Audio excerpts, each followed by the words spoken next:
Saya Samsudin Alimsyah, mari kita bicarakan demokrasi.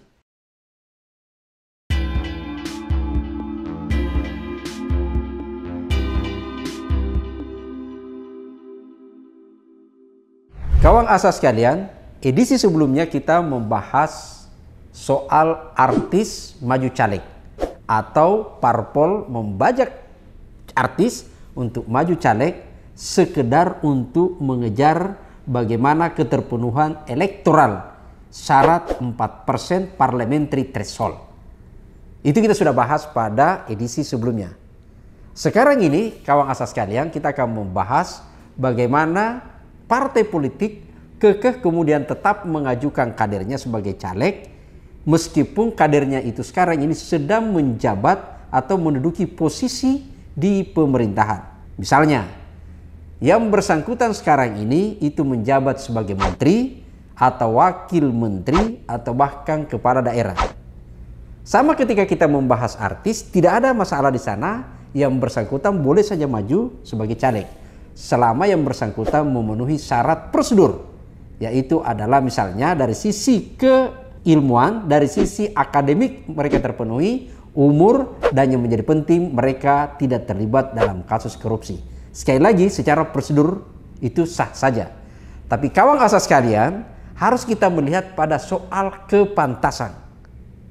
Yang harus kita lihat pada soal etika. Bagaimana kemudian itu bisa menjamin bahwa betul-betul nanti pemilu berjalan secara fair, berjalan secara demokratis, dan berjalan sesuai dengan elemen-elemen yang kita pahami semua, yaitu adalah berintegritas, jauh dari titik kecurangan. Kawan asas sekalian, kita bukan berpikiran negatif saja, tapi ketahuilah bahwa orang yang menjabat pada posisi sekarang ini menteri atau wakil menteri atau kepala daerah sesungguhnya itu berpotensi dan sangat berpotensi untuk menyalahgunakan kekuasaan pada saat pemilu 2024 mendatang.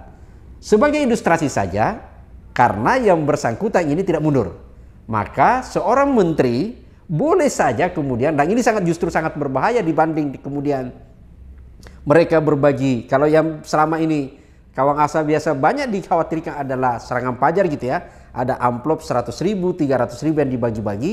Tapi ketahuilah, yang lebih berbahaya adalah seseorang yang tetap menduduki posisinya lalu kemudian menjadi caleg dan menggunakan kekuasaannya untuk memenangkan dirinya. Dan itu sangat berpotensi. Misalnya, mengalokasikan program yang sesungguhnya adalah untuk memenangkan dirinya. Yang bahasa sederhananya adalah itu terjadi konflik of interest. Maka, sekali lagi, kalau sesungguhnya, kalau para calon ini, para menteri, wakil menteri, atau kepala daerah yang ingin maju caleg, silakan saja.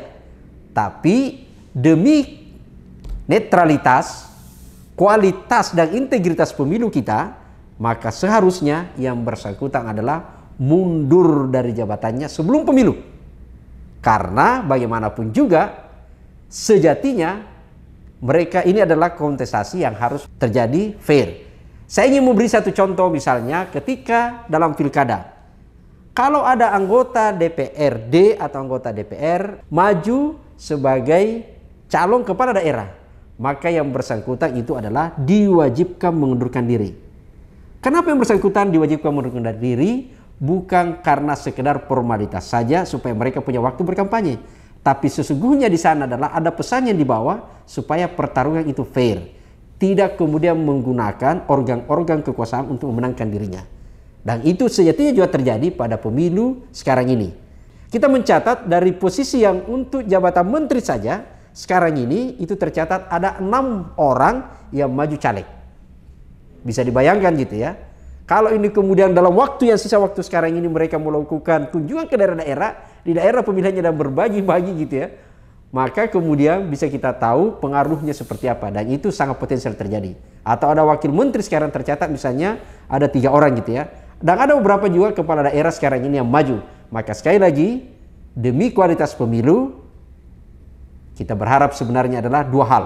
Partai politik mendesak yang bersangkutan mundur, atau yang bersangkutan secara elegan kalau memang ingin mengabdi.